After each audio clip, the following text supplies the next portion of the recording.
"You won't believe what happens when a humble janitor proves a billionaire's piano joke," was a life-changing wake-up call. The sound of champagne glasses clinking echoed through the marble halls of the Wallace mansion, where crystal chandeliers cast golden light on faces worth billions. Tonight, the elite had gathered for another display of their endless wealth, their laughter bouncing off walls that cost more than most people's homes. But what happened next would shatter everything they believed about power, class, and the dangerous game of judging people by their appearance. In the center of the grand ballroom stood a Steinway piano, its black surface reflecting the smugness of guests in $1,000 tuxedos. Vanessa Wallace, the billionaire's daughter, stood beside it like a queen addressing her court. Her diamond necklace caught the light as she raised her champagne flute, her voice cutting through the chatter with the confidence only unlimited money can buy. "You know what?" she announced, her perfectly manicured hand gesturing dramatically. "I'll marry any man here who can play this piano like Mozart himself." The crowd erupted in amused laughter, treating her words like the ultimate joke. After all, what man among these titans of industry couldn't afford the finest piano lessons money could buy? But then her eyes fell on something that would change everything. In the corner of the room, barely visible among the marble columns, stood Marcus Reed. His janitor's uniform was clean but worn, his hands still damp from cleaning the very glasses these people drank from. He moved quietly, invisibly, the way the poor learn to move in the presence of power. Most of the guests had never even noticed he existed, until now. Vanessa's perfectly glossed lips curved into a cruel smile as she pointed directly at him. "What about you, janitor? Think you can win my heart with your talents?" The word, talents, dripped with such mockery that several guests actually gasped with delight. They turned to stare at Marcus like he was an exotic animal in a zoo, their eyes gleaming with the kind of entertainment only cruelty can provide. The laughter that followed was sharp, cutting through the air like broken glass. Someone shouted, "The mop maestro." Another voice called out, "Does he play with the same hands that scrub our toilets?" The crowd was feeding off each other's cruelty now, each joke more vicious than the last. But if you looked closely, really closely, at Marcus's face in that moment, you would have seen something that should have terrified them all. Behind his quiet eyes lay not shame, but the stillness of a man who had survived storms these people couldn't even imagine. Something powerful. Something dangerous. Something that was about to change everything. The billionaire himself, Richard Wallace, stepped forward with the swagger of a man who had never been told no in his life. His Italian leather shoes clicked against the marble as he approached Marcus, treating him like a circus performer brought in for their amusement. "You know what?" Wallace boomed, his voice carrying the authority of someone worth 9 figures. "Let's make this interesting. Let the janitor try. If he plays something, anything, decent, maybe he really will win my daughter's heart." The crowd roared their approval. This was better than any entertainment money could buy, watching a poor man humiliate himself for their pleasure. They pressed closer, smartphones appearing like vultures sensing fresh meat. This would be social media gold, the janitor who thought he could play with the big boys. Marcus tried to step back, tried to disappear into the shadows where people like him belonged. "Sir, I really should get back to work," he said quietly, his voice barely audible over their excitement. But his humility only fed their hunger for humiliation. "Oh, come on," someone shouted. "Don't be shy." "The mop maestro is camera shy," another guest laughed. "Maybe he's afraid he'll get the keys dirty." Each insult hit like a physical blow, but Marcus stood perfectly still. The camera of someone's phone was already recording, and he knew that in minutes, this moment would be uploaded with captions like, "Janitor thinks he's Mozart," or "When the help gets ideas above their station." The setup was complete. A man stripped of dignity before the powerful. The rich amused, the poor about to be destroyed. But what none of them knew, what none of them could possibly know, was that they had just challenged the wrong man. The crowd's energy was intoxicating now, feeding off the prospect of watching someone beneath them fail spectacularly. They formed a circle around the piano like Romans around a gladiator arena, their faces glowing with anticipation. Some were already sharing the live stream, hashtagging it with cruel jokes that would trend within the hour. Marcus walked slowly toward the piano, each step echoing like a funeral march. His hands, those same hands they mocked for holding mops and scrubbing floors, trembled slightly as he approached the instrument. But it wasn't fear that made them shake. It was memory. Memory of what this beautiful, terrible instrument had once meant to him. He sat on the bench hesitantly, like a man approaching something sacred that had been turned into a weapon against him. The crowd pressed closer, phones raised, ready to capture his humiliation in high definition.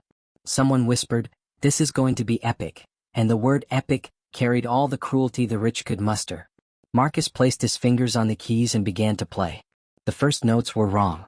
Deliberately, painfully wrong. The crowd erupted in delighted laughter, exactly as he knew they would. He played like a man who had never seen a piano before, fumbling through scales that a child could master.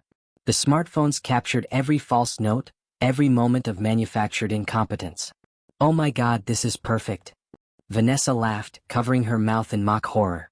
"Someone please tell me this is being recorded." "Already uploading," came the gleeful response. Caption: "When your janitor watches too much classical music on YouTube." The cruel comments flew like arrows. "Stick to mopping. Even my dog could play better." This is what happens when the help gets delusions of grandeur. But in the midst of all this mockery, one man in the crowd had gone very, very still. Maestro Gerald Hill stood frozen among the laughing guests, his champagne glass halfway to his lips. As one of the most respected classical musicians in the country, he had been invited tonight as a token cultural guest among the billionaires. But now, staring at the man in the janitor's uniform, his blood was running cold. That name. Marcus Reed. Where had he heard that name? And then it hit him like a lightning bolt.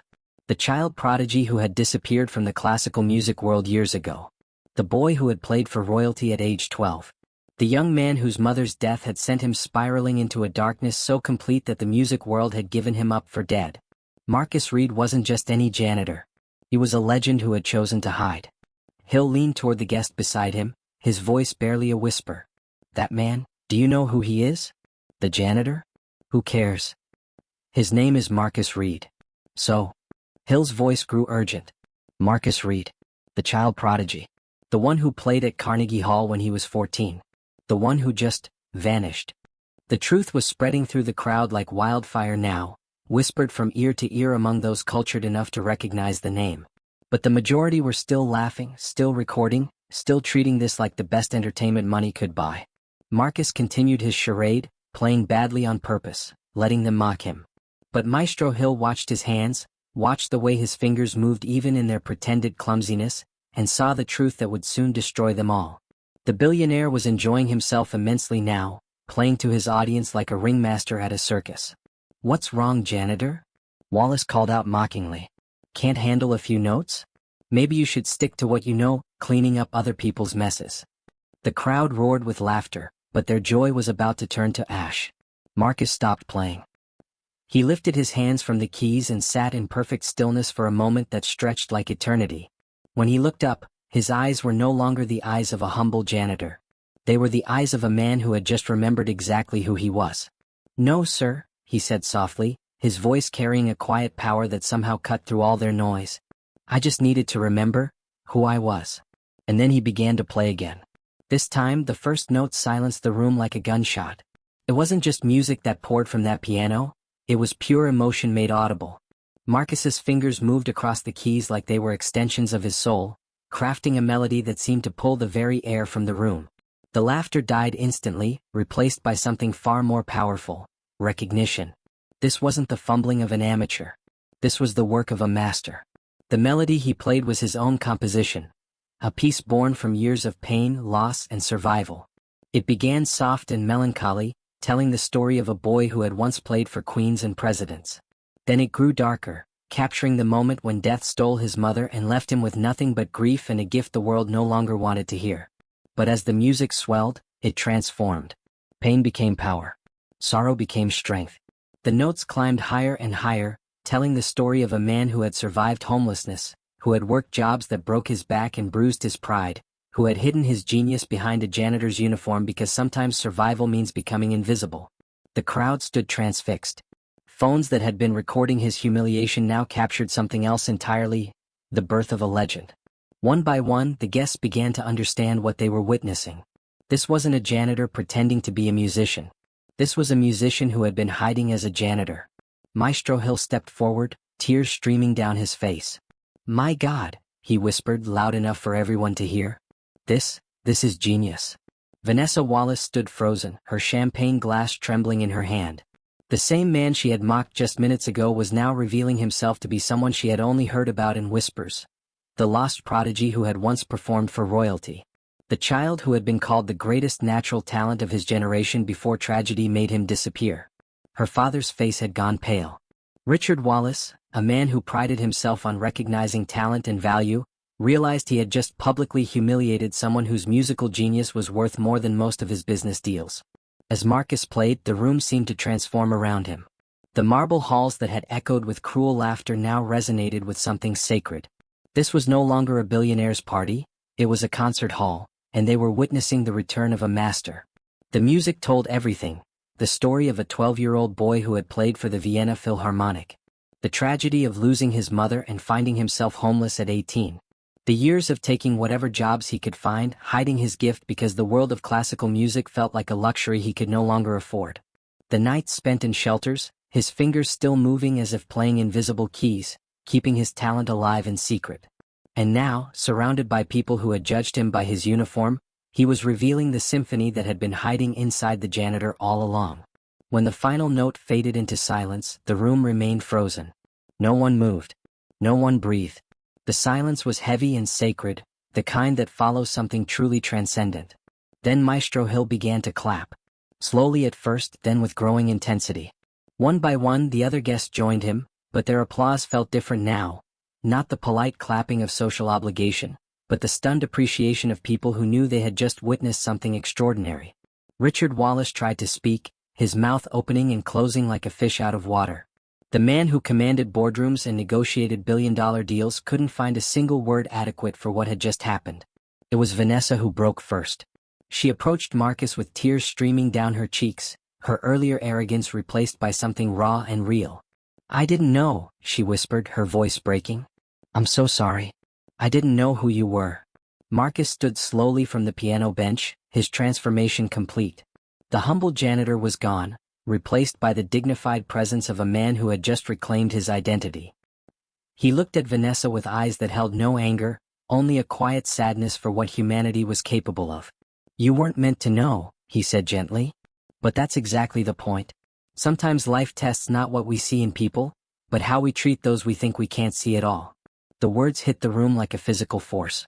Every guest who had laughed, every person who had recorded his supposed humiliation, every individual who had joined in the cruel entertainment, they all felt the weight of their actions settling on their shoulders like lead. Maestro Hill stepped forward, his voice shaking with emotion. "Ladies and gentlemen," he announced to the stunned crowd, "you have just witnessed the return of Marcus Reed, the child who performed at Carnegie Hall at 14. The prodigy who played for the London Symphony before he could legally drive. The young man who disappeared from our world 12 years ago after his mother's death left him with nothing but his talent and his grief." The revelation rippled through the crowd like an earthquake. Phones that had been used to mock were now frantically deleting videos, as if they could somehow undo their participation in the humiliation of a legend. But the internet never forgets, and by morning the story would be everywhere. Within hours, the video had gone viral, but not in the way anyone expected. The first clips showed the mockery, the cruel laughter, the billionaire family treating a human being like entertainment. But then came the music and everything changed. The world watched in amazement as a janitor revealed himself to be one of the greatest musicians of his generation. The headlines wrote themselves, "Billionaire Family Mocks Musical Legend. The Janitor Who Silenced a Room of Millionaires. Hidden Genius, the classical prodigy who survived homelessness." For the Wallace family, the consequences were swift and devastating. By the next morning, investors were pulling out of deals. Corporate sponsors were severing ties. The charity boards that had once courted their donations were now distancing themselves from the family that had publicly humiliated a homeless artist. Richard Wallace, a man who had built his fortune on reading people and situations, found himself facing the biggest PR nightmare of his career. His company's stock price dropped as social media exploded with outrage over the video. The business world, it turned out, had no patience for the kind of casual cruelty that had been displayed that night. But the real change wasn't in boardrooms or stock prices. It was in the countless messages pouring in for Marcus from around the world. Concert halls were offering him performances. Record labels wanted to sign him. Music schools were inviting him to teach. The world that had lost him was desperate to welcome him back. 3 months later, Marcus Reed stood on the stage of Lincoln Center, his fingers poised over the keys of another Steinway piano. But this time the audience wasn't laughing. They were holding their breath, waiting for magic. The concert was sold out. People had flown in from around the world to witness the return of the lost prodigy. In the front row sat music critics, fellow musicians, and classical music lovers who had thought they would never hear Marcus Reed play again. As he began his performance, the same piece he had played that night at the Wallace Mansion, the audience was transported. This wasn't just music, it was resurrection. The janitor's uniform was gone, replaced by a simple black suit, but more importantly, the shame was gone too. In its place was the quiet dignity of a man who had survived everything life could throw at him and emerged with his gift intact. But perhaps the most powerful moment came during his speech before the final piece. 3 months ago, Marcus said, his voice carrying clearly through the concert hall, I was cleaning the floors of people who saw my uniform before they saw my humanity. Tonight, I want to dedicate this performance to everyone who has ever been invisible. To everyone who has ever been judged by where they work instead of who they are. To everyone who has ever had their worth measured by their circumstances instead of their character. The audience rose in thunderous applause, but Marcus wasn't finished. And I want to say something to those watching at home, wherever you are in the world. He looked directly into the camera that was broadcasting the concert globally. Never mock someone because of where they stand today. You never know what storms they've survived to get there. You never know what symphonies they carry in their hearts, waiting for the right moment to be heard. As Marcus played his final piece, a composition he had written during his years of homelessness, played on invisible keys in homeless shelters, the camera occasionally cut to an empty mansion across town. The Wallace family's home sat dark and quiet, the same piano where this story began now gathering dust in a house that felt more like a mausoleum than a home.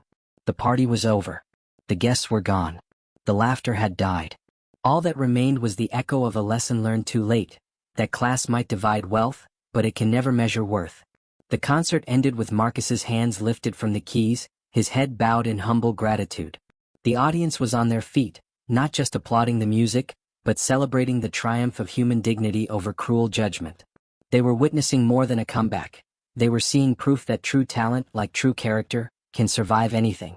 As the final notes faded and the curtain fell, Marcus Reed, no longer the invisible janitor, but revealed as the symphony that had been hiding in plain sight all along, reminded the world of a truth as old as music itself. The most beautiful songs often come from the deepest pain, and the greatest artists are sometimes found in the most unexpected places. Where are you watching from tonight? Remember Marcus's story the next time you're tempted to judge someone by their circumstances instead of their character. Hit that like button if this story moved you, and subscribe for more tales of hidden strength revealed. Because sometimes the person you overlooked today might just be the legend you'll remember forever. The melody of justice plays on, one note at a time, one story at a time, one reminder at a time that every human being carries something extraordinary, if only we take the time to listen.